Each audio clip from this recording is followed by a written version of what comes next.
ગુજરાતી જલસો.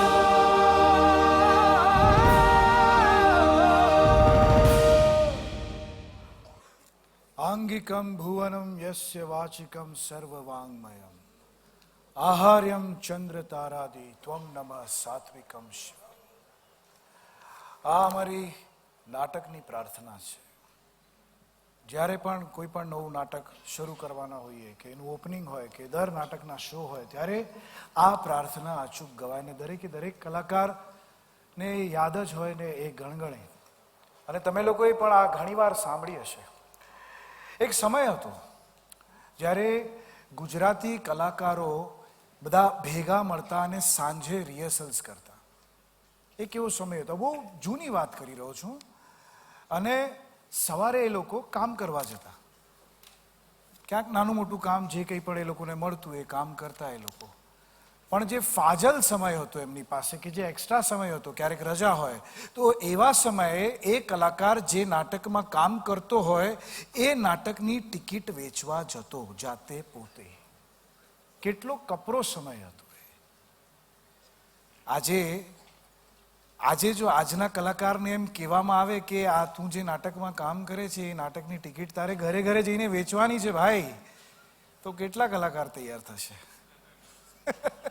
પણ એ સમય એવો હતો. અને એવું નથી કે એ લોકોની નિષ્ઠા જબરજસ્ત હતી ને આજના કલાકારોની નિષ્ઠા નથી. ના, નિષ્ઠા બંનેની એક સરખી જ છે. પણ એ સમય અલગ હતો, આજે સમય અલગ છે. એ ટિકિટ વેચવા માટે એ લોકોને એક્ટિંગ કરવી પડતી. નોકરી કરવા જતા એટલે કામ અને મહેનતની પણ એક્ટિંગ કરવી પડતી. ઘરે જ્યારે હોય ત્યારે ઘરમાં રહેવાની એક્ટિંગ કરવી પડતી. લગભગ આખો દિવસ એ લોકોએ અભિનય કરવો પડતો. સતત અભિનય કરવો જ પડતો. એમ કે રિહર્સલ, નોકરીમાંથી છૂટ્યા પછી રિહર્સલ્સમાં જાય એટલે રિહર્સલમાં જઈને એક્ટિંગ કરવાની. ને કાં તો ગણ્યા ગાંઠ્યા કોઈ શોઝ ગોઠવાયા હોય ત્યારે ખરેખર એક એક્ટિંગ કરવાનો, એ લોકોને અભિનય કરવાનો મોકો મળતો. બાકી સતત એક્ટિંગ ચાલુ રહેતી. કેટલો કપરો સમય હતો એ. ટિકિટ વેચવાથી લઈ અને દરેકે દરેક કાર્ય એ લોકોએ જાતે કરવું પડતું. અરે આજે તો ગુજરાતી કલાકાર માટે એક સારી વાત એ છે, ટિકિટ વેચવા જવું પડતું નથી. ઉલટાનું ગુજરાતી ઓડિયન્સ ટિકિટ બારી પર આવી ટિકિટો લઈ જાય છે અને હાઉસફુલ કરે છે શોઝને. ખરેખર કેટલો ફરક પડી ગયો છે સમયની અંદર. પણ એ કપરા સમયમાં એ વખતે એક મહત્વનું નામ હતું, દેવસી નારાયણની પેઢી, દેવસી નારાયણદાસની પેઢી, એટલે દેના બેંક. ઘણા અહીંયા એવા લોકો હશે કે જેને આ દેવસી નારાયણદાસની પેઢી એ નામ ખબર હશે. દેના બેંક તો આપણને બધાને ખબર છે. એ દેના બેંકનો ગુજરાતી રંગભૂમિના કલાકારો ઉપર ખૂબ ઉપકાર છે દોસ્તો, ખૂબ ઉપકાર છે. ઘણા એવા સિનિયર કલાકાર હતા જે કલાકારો દેના બેંકમાં નોકરી કરતા અને એ નોકરી કરવાનો જે અભિનય કરતા એ ત્યારે, અને એના બદલામાં જે પુરસ્કાર મળતું એ પુરસ્કારથી એ પોતાના પરિવારનો પેટ ભરી શકતા. કેટલી કપરી પરિસ્થિતિ. પણ સમય બદલાતો રહે છે, હંમેશા સમય બદલાતો જ રહે. પરિવર્તન સંસાર કા નિયમ है, એવું કૃષ્ણ ભગવાને કહ્યું. અને ખરેખર ગુજરાતી કલાકારોની નિષ્ઠાને કારણે, લેખકોની નિષ્ઠા, દિગ્દર્શકોની નિષ્ઠાને કારણે સમય બદલાતો રહ્યો. બદલાતો રહ્યો એટલે એવો બદલાતો રહ્યો કે લગભગ 1953 થી લઈને એક પણ રવિવાર એવો નહીં હોય કે જ્યારે મુંબઈમાં ગુજરાતી નાટકનો શો ન હોય.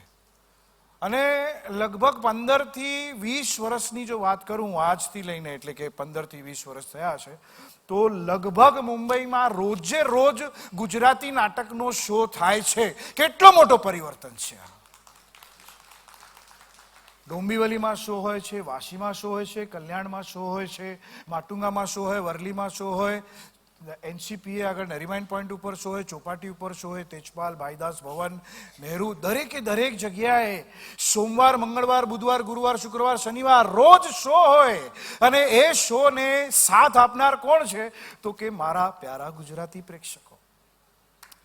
રવિવારની વાત તો અલગ જ છે. રવિવારે, દર રવિવારે લગભગ 13 થી 14 નાટકના પબ્લિક શો થાય. એ કેટલી મજાની વાત છે, એક જલસો છે ખરેખર. ગુજરાતી નાટક જોવો એક જલસો. સારા નરસા, ઘણા બધા જુદા જુદા પ્રકારના નાટકો આવે અને એમાં ગુજરાતી પ્રજાને કોઈ રંજ નથી. એ લોકો આવકારી લે છે, સ્વીકારી લે છે અને ચાન્સ પણ આપે છે કે આ સારું, કંઈ વાંધો નહીં, આગળ જતા નવું નાટક જે બનાવો એ સારું બનાવજો. ખરેખર ગુજરાતી પ્રજા, ગુજરાતી પ્રેક્ષક જે છે એ ખરેખર ખૂબ જ સહનશીલ છે.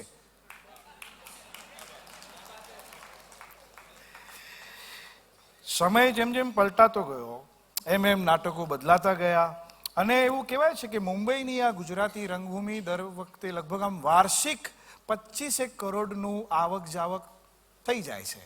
પ્લીઝ ઇન્કમટેક્સ વાળાઓને નહીં કહેતા, ગુજરાતી નાટક વાળાઓના પેટ પર લાત નહીં મારતા.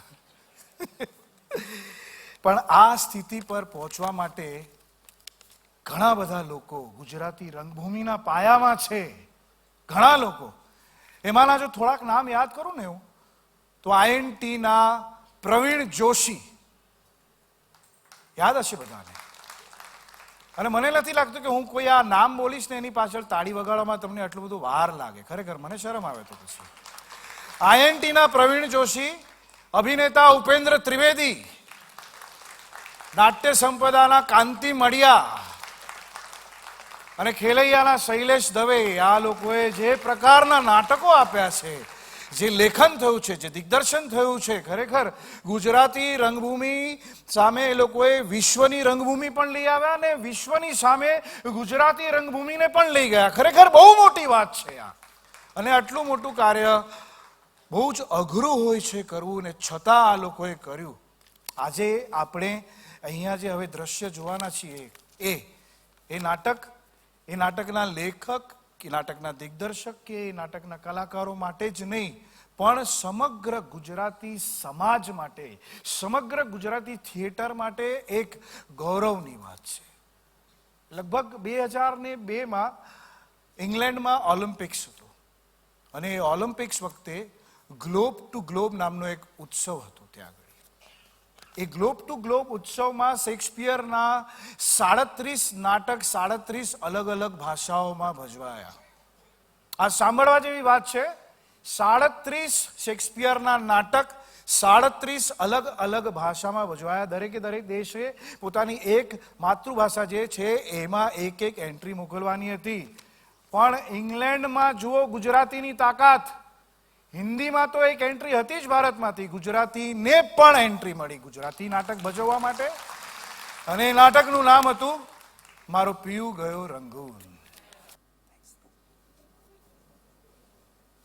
અને શેક્સપિયરના આ નાટક ઓલ્સ વેલ ધેટ એન્ડ્સ વેલ ઉપર આધારિત નવું સંસ્કરણ એટલે મારો પિયુ ગયો રંગૂન. જો એની નાનકડી પણ વાત કરવી હોય તો ભરતરામ ગોકુળ ગાંધીના મામા ગોકુળદાસ ભાટિયા, મુંબઈના બહુ મોટા વેપારી, નાનકડા રજવાડા કરતા પણ વધારે સંપત્તિ એમની પાસે. ભરતરામ ગામ છોડી અને મુંબઈ જવા નીકળ્યા ત્યારે એમની આંખોમાં બહુ સપના હતા દેશ પરદેશ જોવાના. અને જો બને તો પરદેશની કોઈ રૂપ સુંદરી સાથે પરણવાની મહેચ્છાએ કરી. અને આ બાજુ હેલી, વૈદ્યનાથ નારાયણદાસની દીકરી હેલી, એ ભરતરામને હતી હતી પણ ભરતરામને કહી ન શકી. ભરતરામના માતા કુંતી ગૌરીની મરજીથી હેલી પણ ભરતરામની પાછળ પાછળ મુંબઈ પહોંચી ગઈ. લાફારામ શ્રીમાળીએ ગોકુળદાસ ભાટિયા સાથે હેલીનો પરિચય કરાવ્યો અને વૈદ્યની દીકરી હેલીએ એવી ઔષધિ આપી કે ગોકુળદાસ ભાટિયાનો વર્ષો જૂનો વ્યાધિ ક્ષય આમ મટી ગયો. અને બદલામાં ગોકુળદાસ ભાટિયાએ હેલીના લગ્ન કરાવ્યા ભરતરામની સાથે, ભરતરામની ઈચ્છા ન હોવા છતાં. તો આમ વાત છે, રાજમાન રાજશ્રી ભરતરામ જગતરામ ગોકુળ ગાંધીના જમણા પગનો અંગૂઠો વિછળ્યો લાફારામ શ્રીવાળીએ. નારાયણદાસની દુહિતા જોડે ભરતરામ 4 ફેરા ફર્યા, 9 ગ્રહ પૂજ્યા, 5 પગલા ભર્યા, 7 કોડાની રમતે રમ્યા, 3 કોળિયા કંસારે જમ્યા અને આમ થયા 2 પાંદડે. આ હા હા હા હા હા. નई नवेली दुल्हन घेली, शमणे खेली अटखेली, छाती में बोली कोयल केली, करत ठिठोली अलबेली, उर्मी उर्डोली लाज खठेली, बोल नहीं निसरे मुख से, वरसी नभगेली पहली वहली, गावत गीत हृदय सुख से, गावत गीत हृदय सुख से. હું તો છોકરી મટીને આજ થઈ છું પૂર. હું તો છોકરી મટીને આજ થઈ ગઈ છું પૂર.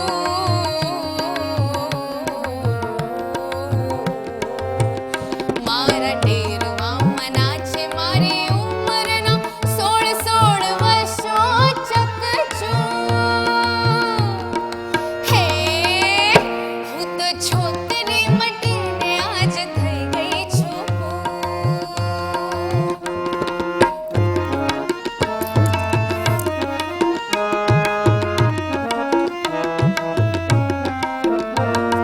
सूरज ने सथवारे चाली हूँ रहती न जानी हूँ. सूरज ने सथवारे चाली हूँ रहती न जानी हूँ. पर्वतनी ધાર થી ને ખીણના દ્વાર થી ને જંગલ થી ખેતર થી રસ્તાઓ વેતરતી.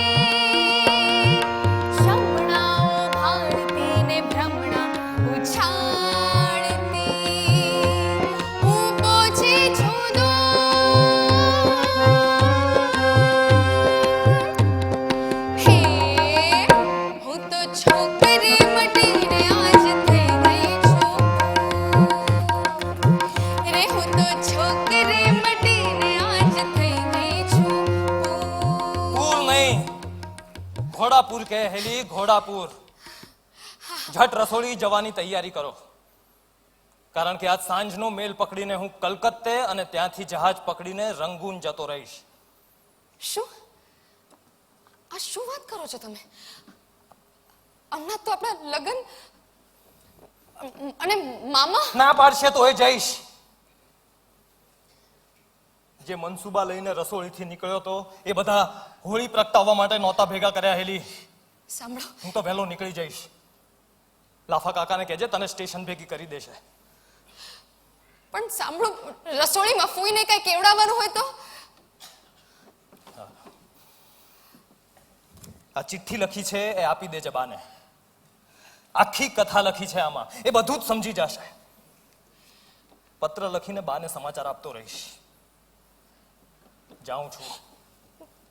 બસ આમ જ જાશો? તો બીજું શું હોય હેલી?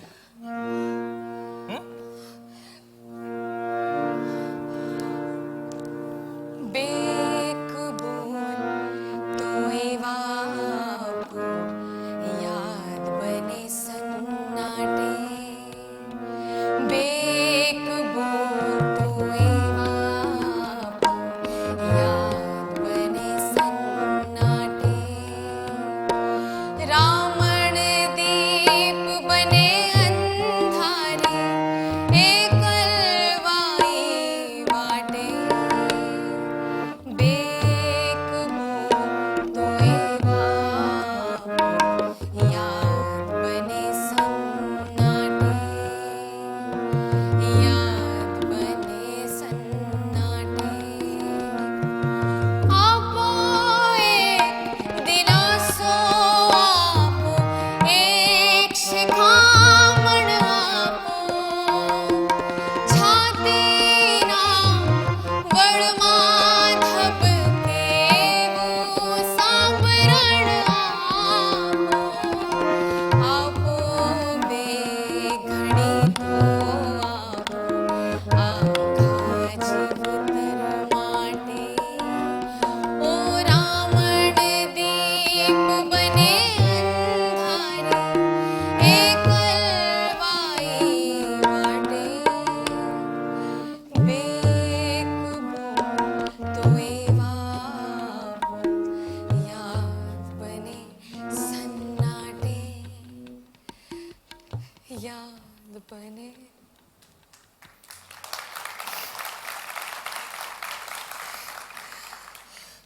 ખિસ્સા ખર્ચી. રસ્તામાં જરૂર પડે તો. જો હમણાં રોયલ મિલનું ભૂંગળું વાગશે, મારી ગાડી છૂટવાનો વખત થશે. કાંઈ કહેવું હોય તો કહી દે. બીજું તો શું કહેવાનું હોય? બસ મારી અને ફૂઈની ચિંતા નહીં કરતા. તારી ચિંતા છે નહીં મને, કારણ કે તું બાની માનીતી છે. લાફા કાકાએ કહ્યું મને કે તું મને પરણે એમાં બાની પણ મરજી છે, એટલે બાની ચિંતા કરવાનું હવે કોઈ કારણ નથી. એમની પાસે તું છે ને આજ પછી. જય જય ગોકુળ.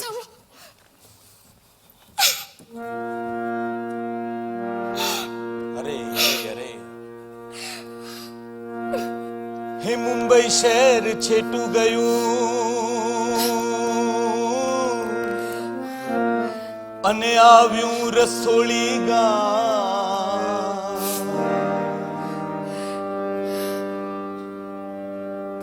પાદર પણ પડઘા દિએ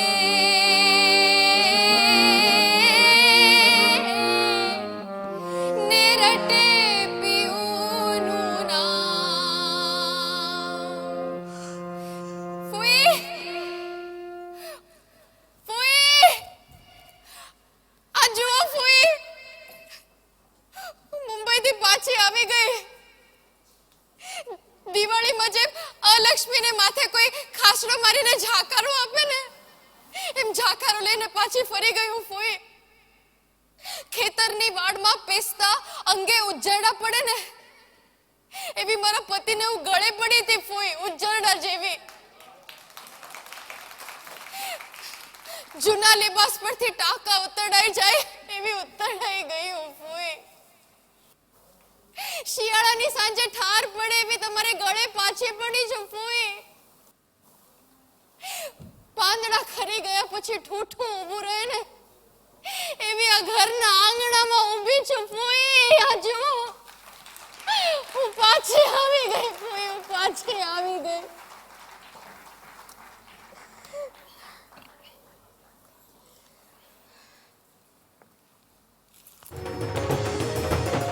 ગુજરાતી